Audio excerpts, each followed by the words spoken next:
Hey everybody, it's Stalker13R. Thanks for checking in with us this week and happy Halloween. Hope you unlock some new tanks and have been enjoying some of that XP bonus and some of the other things that you've got in the garage. We finally platooned up with the Banzi show. There's the spelling, Banzi. Head on over to YouTube channel and check out World of Tanks The Banzi Show. And there's a guy in his Lycan running into me. And that's usually how I played my Lycan. So we brought in the expert from Canada to show us how light tanking really works. And we're just going to follow him around today and try not to get in the way and be somewhat supportive while he shows us how to make a contribution that really wins the game for the team. Because that's what we're all about here on the channel, and I hope I do half as good a job at making him look good as he did for me. So check on over and see some of our footage on his channel and see how our favorite Canadian does it. He's got a much different style, and I think you'll like it. The Banzi Show. Hey everybody, it's Stalker13R, and today we have a special guest star. It's going to be the Banzi Show, and he's got his own YouTube channel, and it's Halloween here, as you can see in the garage, and I unlocked the Lycan like apparently the rest of you did. But if you haven't, we'll give you a little preview. Now, I did the Revenant Craft Panther last week, so if you wanted to see a review on that tank, and I have just the standard version of that, I don't know if the other Halloween one has different graphics, but go ahead and check that out from last week. And these two tanks unlock at 125,000 experience. So that's an attainable goal for a lot of people, and we're certainly seeing a lot of them on the battlefield. So I'll just let some of the stats play, but go to the Banzi Show and check out his channel. And because I played my first two games in this tank, and I died in both games. I lost both games, and I didn't really make a positive effect on the battlefield. So I had to call the master. So I sent a message out to Banzi and said, hey, let's platoon up, and you can show me how to do that, so that I can get an idea how that battle rhythm goes. Now, oftentimes with these light tanks, that battle rhythm is your initial job is spotting. And in spotting, you want to get the most information to your team possible. So, you don't need to stop and shoot or engage targets like you would. Right now, like you're going to see Banzi, and there he is, the Banzi Show. You can see how it's spelled. Flying the Canadian flag. Shout out to you guys and Oh Canada and all of that. So right now, yeah, he's in that moving around technique. You'll see me there with the yellow dot. I'm just kind of back and forthing like a Muppet, but it's Banzi that's lighting up the majority of these targets and keeping them lit so that the team will have the most information that they can. The next phase, once the rest of the team gets up online and starts engaging all of these targets, because they know where to go, because they've got that information that you gave them. Then as targets become isolated or off on their own, you can start it selectively going after a few of those. And then you go in and try to disrupt that overwatch. And then we'll see the final play. So stick around for that. So there, that initial spotting phase is done. Team's up online. I'm trying not to sneeze or cough, so sorry if that happens. So I'm thinking, I'm looking at the backside of this ridge going, I don't think anybody went to that back valley. I think they're all over on that side. So I think it's about time to make a push. So Banzi takes one in the tracks there, expertly avoids the damage and draws him right into those waiting guns. And he says, okay, let's go. He says, alright, and I'm going to peel out, and now I head for the base of that ridge line, and he's telling me, hey, maybe you want to head down by the river, it's a little safer, because if somebody comes up over the top of that ridge, you're going to be in a bad spot. But I had made the assessment that no one was there, and I was going to sneak by, so I made the stupid play instead of the smart play.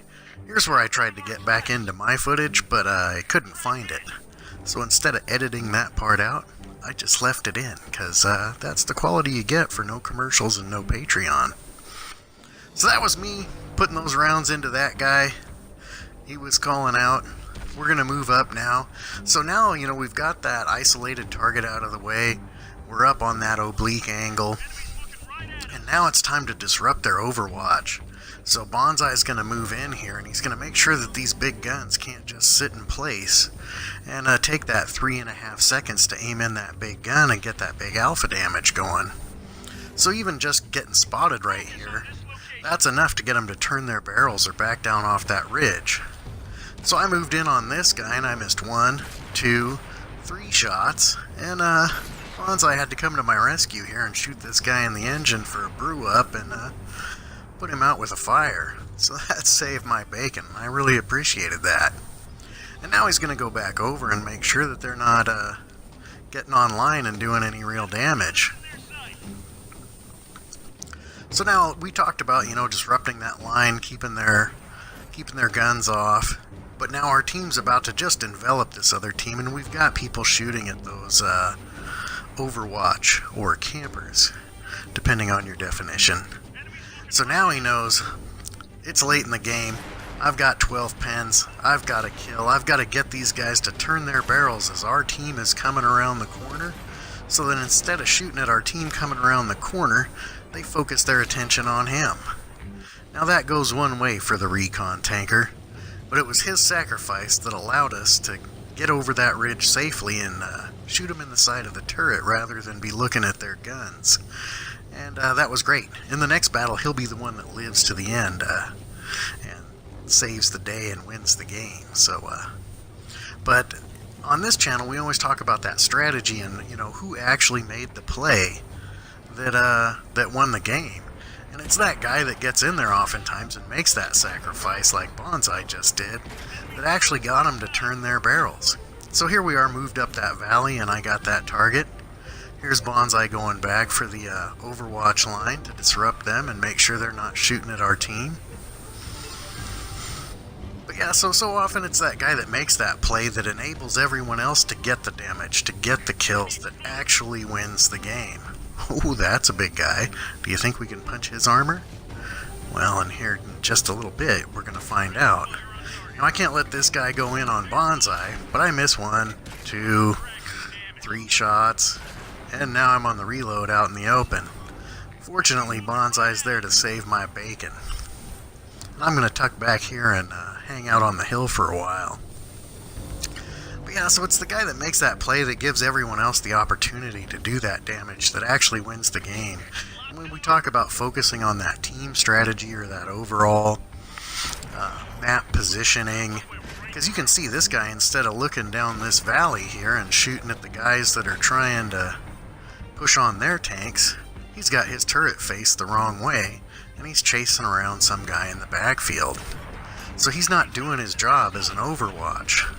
So I'm just going to rattle a couple of shells off the side of his turret to bring down his aggression, and I'm going to get on that reload.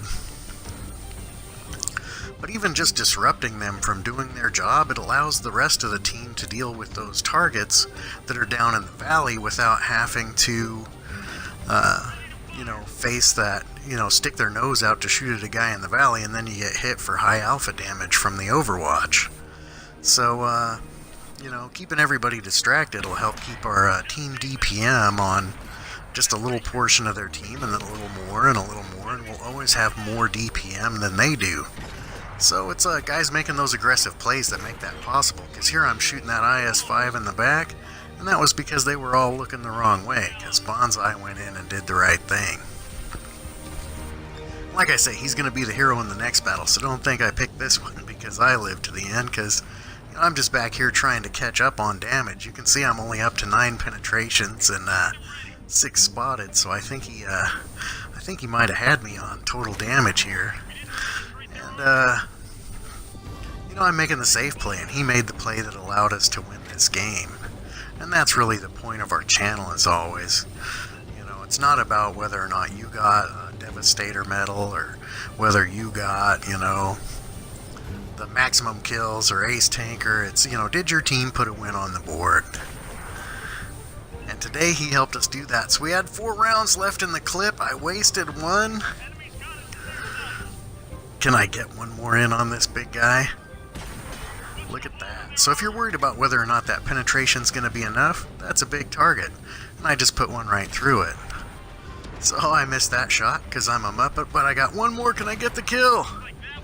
I got the penetration, but somebody got the kill. That other target had 47 left, and that guy had just a sliver. But shout out to you, Banzi. We avenged you, and it was your sacrifice that gave us this win. So here we are, typical game, but the team played well together, and Banzi got to show me, kind of that battle rhythm and how to be more effective, because, even though the stats here I was on top, we're both top 5, but he actually made the plays that enabled everyone else to have their opportunity. So, that's some good food for thought, and it showed me how to do it. So in this next game, we're going to come down here, and there's a A7 Cav. What do we got? It's a Banzi Outrider. I'm going to have to put one in the back of his turret, just because I don't want him thinking I'm a Muppet. So first we'll get this guy. Hey, you're looking the wrong way. We'll put one in there, and here he is. If you ever see your clan tag on a red tank, you have to put one in him. It's a moral obligation. Alright, seriously. So shout out to you, Banzi Outrider. Send us a message. We'll platoon up sometime and fly our clan colors. But here Banzi is going to show me how to circle. Now, I've said before, I'm terrible at circling tanks. And he's going to show me how it's done, because it's late in the game. We got a gory niche and a KV5 and an IS something up here. Now that was Banzi that just went through. And while this guy's turning his target because he thought he was going to come out the other way, or his turret is going to come out the other way, I'm going to empty my clip in the side and keep going, and then Banzi's going to be back there and he's going to unload his clip. And I'm going to come around the corner, and I'm a terrible driver, and I drive up the side of the hill. Don't worry, Banzi, I'm coming. Or maybe that should worry you, I don't know. So I'm going to try to get some more shots in here. But I realize I'm at the wrong angle, so I'm going to back down and try to get in that low ground. But then I change my mind again, because I'm a Muppet, and I go for the back of the other tank as I'm going around, but I don't get there. And I die, because that's not how to circle it. But how do you circle it? Here's Banzi showing us how to do it. So he's coming in, and look at that. He's on the opposite side of both of those tanks from where their barrels are pointing. So that's how you don't get shot, is you get on the side of the tank without the barrel sticking out of it. And he continues to lay in that damage. These are huge tanks. They outclass him. They outweigh him. But he's still going in there, and he's patient, and he's not making bad decisions like I did. So here he's going to get the turnaround. That target's down, last target's in. Who do you think's going to be there for putting that last shot on? I don't know if he got credit for the kill or if he was just there shooting when it happened, but here it is, final shots, and that's game. It's just showing my ribbons because that's how the replay captures, but I think he actually got that kill too. So there he is showing me how to do it, and 9 times out of 10 his damage is absolutely on top of mine, and I'm chasing him down trying to catch up because he is great at this. So head over to his channel again, that's the Banzi Show. Give him a look. He's got a great style. He puts together the clips. He has some sound effects and shows you the clips, and he gets different camera angles in there. And they're shorter than my videos, and you don't have to listen to me droning on about all of this strategy and tactics. So there I was, middle of the list. There's the Banzi Show up there taking number 2 spot. And he got a lot of damage in that game and certainly made those plays to get the wins. So thanks for platooning up, buddy. I really appreciate you showing me how to run this Lycan. I hope there was enough of his footage that you guys can see how to run your new Lycan if you unlock one as well. And we had a good time platooned up. So here's a sneak peek of my Centurion 7-1 that I got unlocked. We decided to play a game in that as well. So I got the tracking shot on this guy trying to run away, and there's Banzi chasing him down. Second I had him tracked, Banzi was on him shooting him. And he had a lot of stuff from the earlier part of this game where he pushed up on the other side of those houses and was taking care of the half of the enemy team while the rest of us were still driving forward. I'm just going to sit up here on the ridge and shoot this guy that's apparently AFK, because, why wouldn't you? And now it's time to move on down in. So yeah, maybe in the next week or two here I'll have some footage from this Centurion 7-1. I really like it. It's a new tank for me, and I got to a point where I like the Centurion 1, and the 7-1 is great. It is absolutely outstanding. So, there's Banzi once again leading the charge, doing the damage. And here I am trying to play catch-up to get in there. So we're just gonna mob this guy. Now, I didn't mean to cut off this tiger piece. Sorry if that kept you there for one more shot in the face. But, that kind of happens when, everybody's going in on the same one. So, whoever that was, my bad. Let's watch Banzi continue to bring him in. Now, he's going to go up there and spot these targets. And we're going to sit back here and we're going to shoot at the guys he's looking at. Now, on the other flank in this battle, the enemy team is pushing up aggressively, because if we're winning this flank, we're probably losing the other one. Now, this tank that I've got, this 7-1, certainly isn't fast, but, it's fast enough. We've got the mobility to change flanks on the battlefield if we have to, and we're going to see that here pretty quick. So Banzi's back there so that they can't get up on this ridge and shoot us while we're in the open coming across to put pressure on their cap. While they're falling back, look at this guy. He's faced the wrong way. What does that do? That gives us free damage. Why can we do that? Because he's back there threatening them and they have no choice. So here's the oh-ho. Oh-ho-ho my, when you're ammo wrecked, it takes a long time to reload. And, there went Banzi once again, but that's the life of the recon tanker. You're out there making those aggressive plays, and, why are we able to drive right up to the cap here without getting shot? It's because somebody was on the backside of that ridge making the aggressive play and keeping the pressure off. So now somebody's got to take advantage of that opportunity that he gave us. So we'll finish this guy off and we'll keep rolling around, because now somebody's behind me and they're going to be on that cap. I know that they're pinging the map telling us that the enemy's going to try to cap our base as well. But I'm going to let the guys behind me sit on that cap with that TD armor, and I'm going to use my mobility to make sure that these guys don't get up to reset and that we can keep the pressure on. There's a T-30 down here and we're going to have to put him out of the way. But again, we were able to do that damage and get those side shots on those big tanks as we came across, because somebody was on the backside stirring them up and making them point their turret the other way. So whether you're getting the spotting assist credit or not, you're doing your team a huge favor by being up there and making those aggressive plays. So I'm going to push past this T-30, because it's a race to count down. Now you can see us, we're chatting on the headset going, hey, with this new flag system, who's actually capping? Who's winning the race in cap? Because we can't tell. So I wish they brought back the old system. But here I am in position to reset, but I don't have to because we capped the base. And a lot of that was because Banzi was out there making those aggressive plays. And that's really how you run those spotting vehicles. So, I've always said that that wasn't my strong point, so I wanted to showcase a guy that is his strong point, give him a shout out for the channel, and thanks for platooning up with me. And there we are, top 5 finish again. He's got like another 1,300 in spotting assists, so he's up around credit for 4,000 damage as well. So that is a great game had by all. So that was a quick look at the Lycan, a little bit of our platooning.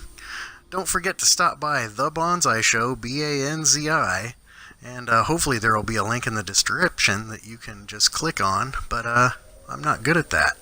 So we'll see how it goes. But shout out to you, Banzi. Good tanking.